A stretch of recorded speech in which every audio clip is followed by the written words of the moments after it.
Good evening, viewers. Welcome to the session. And today we have a lot of news for you. So, yes, Jaideep, to you. Yeah, so in today's session, there's a very shocking news, and the fact that JD Vance's house was attacked, and JD Vance's house in It Ohio. was an attempt. It was an attempt. Yeah, yeah, and it was an attempt. Several windows at the house was broken, and property damage was reported. The Secret Service with Cincinnati police has detained one individual at the scene, and this is he was arrested for trespass and vandalism. Now Yeah, his name is the suspect's name is William Defoe, who's of age 26. So this is a very shocking development yeah, that absolutely. Vance's house was broken and vandalized. And this only, it is quite obvious that the American deep state forces, seem to be have a hand in this because Yeah, we remember how Donald Trump's repeated assassination attempts before he became the president of the United States, the failed assassination attempts. Also, one time, his ear got, injured, and the bullet narrowly missed his head, and he narrowly escaped. So, yeah. are these So, the let us give cases? details. Yeah, so Yeah. let us give details about this event, Jaideep. So, apparently, an attack was reported at JD Vance's residence in Ohio on Monday, with one person reportedly taken into custody. Now, a man was caught attempting to break into the vice president's personal residence in the East Walnut Hills neighborhood. And US Secret Service stationed at the property heard a loud noise and discovered a suspect who had already smashed several exterior windows. Now, according to the law enforcement officials, the suspect used a hammer to break the glass and was also found to have vandalized a Secret Service vehicle parked in the driveway. The suspect was physically detained by Secret Service agents on site and later taken into custody by the Cincinnati Police Department. Now, they are investigating as to what this man was doing there. Fortunately, the house was unoccupied at that time. Vice President Vance and his family had left Ohio on Sunday afternoon and were back in Washington, D.C. when the attack occurred. Now, authorities have noted a sharp increase in threats against high ranking public officials in the US. Now, recent reports highlight the security measures at private residences have become a major point of concern following a string of swatting incidents and physical threats against politicians over the last year. The area around Vance's residence had already been under increased security with road closures and checkpoints throughout the New Year holiday, suggesting that law enforcement was already on high alert for potential security breaches. The suspect has been identified, as Jaidev said. He's an adult male, and authorities often withhold names until formal charges are filed. He remains in the custody of the Cincinnati Police Department, after being physically detained on the property by Secret Service agents shortly uh, after this. Yeah. So, Jaidev, definitely seems to be, this seems to be the efforts of the deep state, and it seems like nobody is really safe in what is supposed to be the most advanced, country in the world, isn't it, Jenny? Yeah. So there are a lot of things which could be the reason. Also, the inflation in US is at an all-time high because of the tariffs which US has put on many countries, including India and China and so forth. So the inflation is at an all-time high in the US, and people could be frustrated. And this particular person who was arrested also might be frustrated. He's a young person. He's of 26 years of age. So the Secret Service and the investigation is still going on, and we will be in due course of time. Something will come out. Yeah, So but this let's also, see. Jaidev, yeah, Yeah. but this also follows closely on the heels of, this famous kidnapping that's happened, in where President Maduro and Flores were taken into custody and transported to the USS before being flown to New York City. So this is another shocking incident. And as of today, January 5th, they're being held at the Metropolitan Detention Center in Brooklyn and are scheduled for their first court appearance in Manhattan. This has certainly sparked a heated global debate, isn't it, Jaydev? And the capture of the president and his wife is a historic and highly controversial event that many people, including world leaders and legal scholars, are viewing through very different lenses. Many, including the acting Venezuelan government and some international legal experts, argue that this was a violation of international law for several reasons. Under the UN Charter, countries are generally prohibited from using force against the territorial integrity of another sovereign state. Typically, sitting heads of state enjoy sovereign immunity from prosecution, and it's very strange that this kind of abduction has happened. And many see this as a kidnapping rather than a legal arrest, arguing that a criminal indictment does not give one country the right to launch a military invasion to seize another's leader.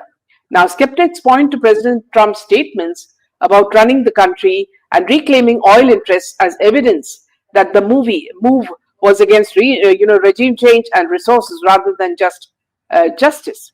Now, Vice President Melcy Rodriguez takes over, and she also believes that what America has done is wrong, and the president should be returned. Now, what do you think, Jaidev, is happening? Because China is getting very upset about this. So, could we move on to that? Why is China getting upset? Yeah. So why was Maduro arrested? We'll have to talk about that.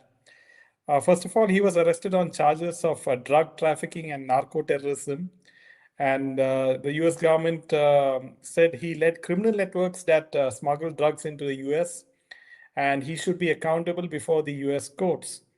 So this is the reason which Trump has stated that because he of the drugs and narco terrorism and all these activities, he was arrested and taken out, and he was brought to the U.S. courts, and but we all know that the fact of the matter is that Venezuela has the largest crude oil reserves in the world, which is estimated around 303 billion barrels.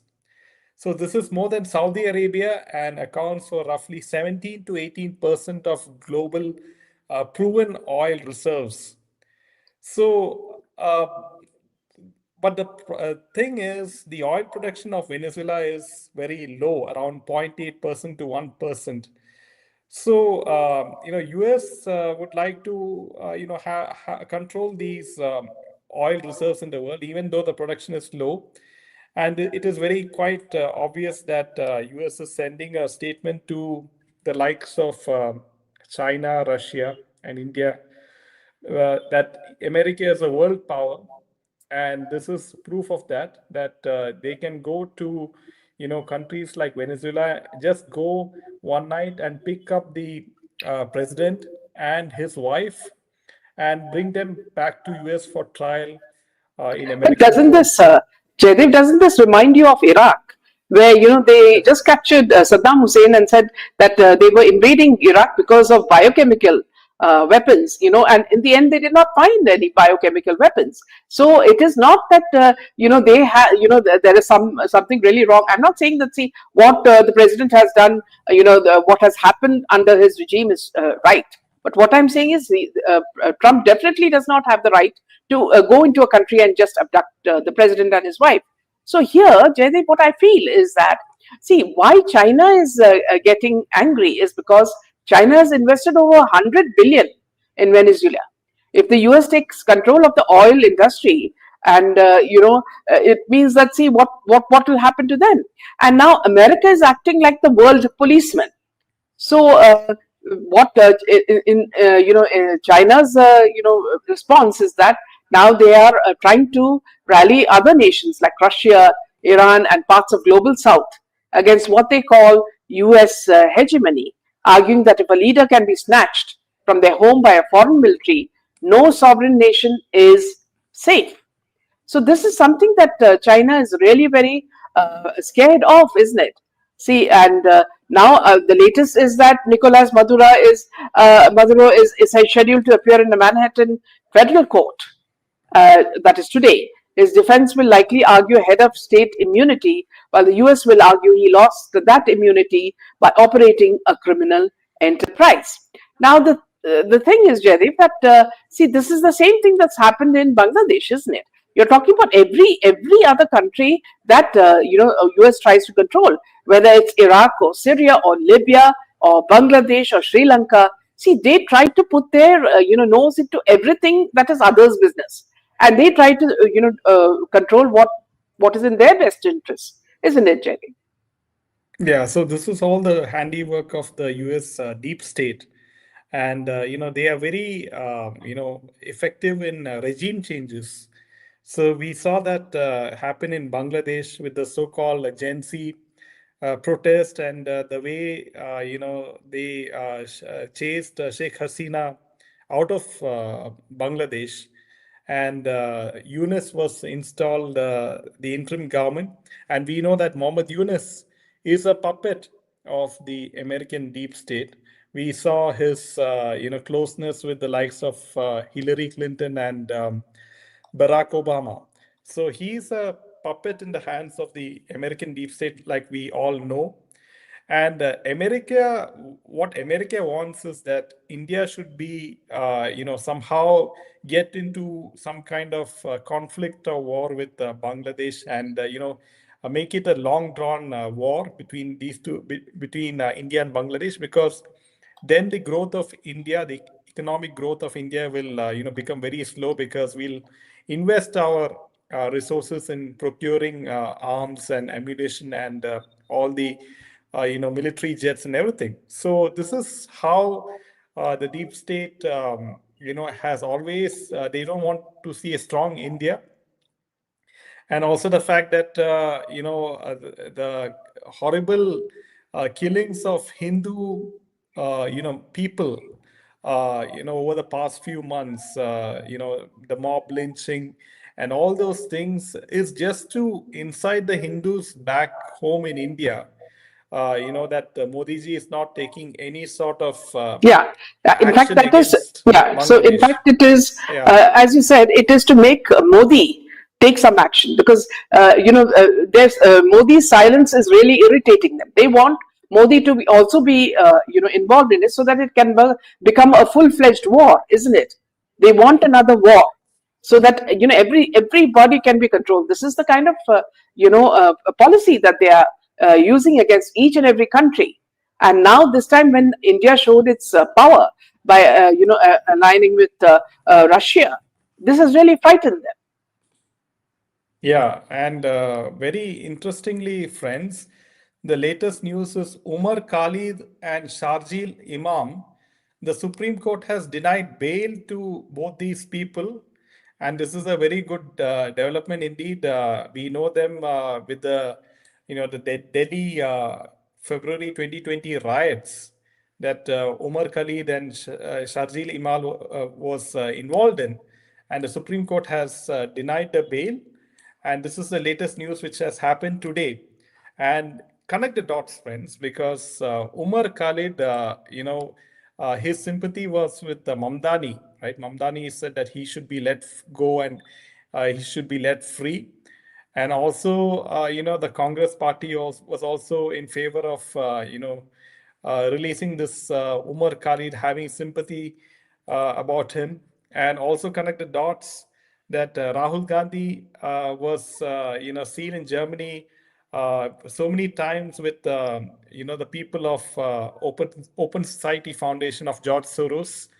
And you can see how the close connect between George Soros, the American deep state, and the Rahul Gandhi. All the planning is going on, and how Modi ji and BJP and the whole central government, they have to be careful about future security threats. In So fact, I'm sure, yeah. yeah. In fact, Jaydev, Umar Khalid's parents went and requested Mamdani. So can you imagine the kind of things that are working in the back? And Mamdani thought that he is the new hero in USA and he can control things even better than Trump. So he tried to also play his card, but the Supreme Court has given him a tight slap on his face because he doesn't control India. India is a democracy; it works democratically, and this man can't bring his whatever views into force in India, isn't it?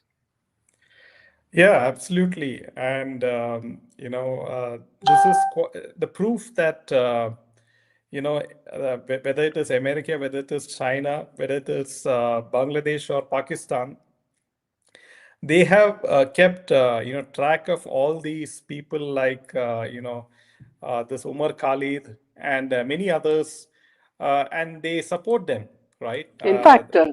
Jaydev, see, I was quite a fan of Mamdani's mother's movies, Meera Nair's movies. Okay, now when we started digging up about her, we found out that she has been funded by Ford Foundation. Okay, so she's also part of the deep state, the Soros clan, and that's why she's been getting awards left and right for monsoon wedding and blah blah blah. So don't think that any of these movies that get what you call awards, from the highest source, from whether it's Oscars or anything, are really getting it on its credit. It's getting awards based on connections. So Meera Nair is not a brilliant movie maker that she got all this. She's been, supported by, an association like Ford Foundation, and we know what is Ford Foundation. So I'm not surprised that this Mamdani has got everything directly from his mother or father, because if he thinks he can control India, when we have a strong leader like Modi ji, he seems to be absolutely gone. Seems to have gone bonkers, isn't it? Yeah, and also, friends, do hit the like button, and this will help the video reach more and more, people, and we appreciate your support in this. So, coming to this point, is that now going ahead, friends, that Ajit Doval, NSA, he has quite a challenge ahead, and this year 2026 will be a very very challenging year, because there are a lot of security threats that the our intelligence agencies, they have to be very very alert. And because we don't want another Red Fort blast like attack happening elsewhere in India. So Yeah. this is very So very important. some important comments coming from Lacoste. GE not delivering 404 engines yet. HAL keeps buying more of GE 494. And he also says, can India ban US NGOs and foreign funding? Which is a very, very valid point coming from Lacoste. I hope they do, Lacoste, because this is all leading to a lot of complications and something that is detrimental to India. Welcome, Vidya. Yeah. So moving on to the next point is that the Dhaka Metropolitan Police has imposed a ban on all types of public gatherings in key areas in Bangladesh's capital, including near the Secretariat and Jamuna. The official residence of Chief Advisor Mohammad Yunus, this is what was reported. Now, the restriction is absolute and covers all forms of public assembly, including prohibited activities like meetings, rallies, processions, sit-ins, and human chains. And the key locations are around the Bangladesh Secretariat, which is the heart of the government administration, and Jamuna, the official residence of Chief Advisor Mohammad Yunus. Now, the red zone, the restricted perimeter, stretches between Hotel Intercontinental, Kakrail Mosque, the Officers Club, and Mintu Road. So these are the areas where there's a complete ban. So if you ask, why is this happening now? Now, while the DMP officially cited maintaining public order and ensuring safety, the timing suggests something else. Protection. So, what we would guess is that it is the protection of key installations. The restriction covers the Bangladesh Secretariat and the Jamuna, the chief advisor's official residence. These are considered highly sensitive zones that the interim government wants to keep clear of any potential disruptions or blockades. So the funny thing here is that, see, as they make problem for India, now they themselves are scared of internal problems. Now, they are also scared of political, volatility. The ban follows the recent death of BNP chairperson and former Prime Minister Begum Khalida Zia on December 30th. This event has led to a large-scale mourning and a surge of political activity, including the return of BNP's acting chairman, Tariq Rahman, to the country. So this has also made them very, very edgy. Now, they want to prevent a hostage situation. The interim government has previously faced incidents where protesters, such as members of the Ansar paramilitary force or various professional groups, blocked the secretariat or the chief advisor's residence to realize their demands, sometimes leading to violent clashes with students or security forces. And they're also scared of this ongoing unrest that's happening. Recent days have seen various small protests, including human chains by lawyers and demonstrations by mobile phone traders, which the authorities fear could escalate into larger, uncontrollable gatherings in the capital's central administration hub. So now, something that I find deeply satisfying, Jaidev, is the fact that, see, they tried to, provoke Modi ji and the Hindus in India by, using Hindus in Bangladesh as scapegoats and just pulling them out for no reason, absolutely no reason, saying that they are saying some blasphemy and all that. But there was absolutely no proof. These people were burnt and tortured. So they are doing all this and they think that there won't be any repercussions. But these are the kind of repercussions that are happening. They are so scared and jittery that the people in Bangladesh itself will revolt, isn't it, Jenny? Yeah, so you have, let's not forget Sharif Usman Hadi, who was, assassinated by unknown gunmen. And according to a Chinese intelligence agency, Usman Hadi was assassinated by, the Yunus government himself. And so, day by day, Yunus is becoming very, very insecure. And that is why he is putting security each and everywhere, because he does not want a similar situation like what happened to Sheikh Hasina, right? She was driven out of Bangladesh, so he does not want the same thing to happen to him. But given how volatile the situation is in Bangladesh, anything can happen, and it's just a matter of time until we see how even Tariq, the son of Khalida, how he plays into this whole game. We'll see how the people of Bangladesh will vote, and how they will react. Yeah. So Mohan Rawat says, funny thing is that UN is silent over this unprecedented incident in Venezuela. In fact, Mohan, it's even more strange that the UN has declared RSS as a terror group. Can you imagine? I mean, at every time there is a calamity in India, the first people to reach are the RSS, and even they have saved separatists in Kashmir. And the kind of work they've been doing is, absolutely admirable. And look at what the UN have claimed. So among the other groups, they have included the RSS. So this itself shows that they have vested interests. So yes, absolutely, Mohan. Funny thing is that they're silent. Absolutely, they will only remain silent. If you talk about things like even the Nobel Peace Prize winner, you talk about Yunus. What is he doing? He's butchering Hindus, and he's watching and laughing. So I mean, what is the meaning of a Nobel Prize? At all? It has absolutely nothing. It's just absolutely just a piece of paper, because if these people are getting this award, that means that it has no value. So, yeah. So, Rekha, welcome. Always nice to see you, and Happy New Year to you. Absolutely. And Mohan says, UN has become only a debating platform. Yes. And it's also good that our foreign minister gives them a certain dose whenever, he's also questioned. So that's also a good point. Now, Jaydev, moving on to what's happening in Indore. Now, Indore water contamination, 20 new diarrhea cases detected during the screening, and 142 people are in hospital.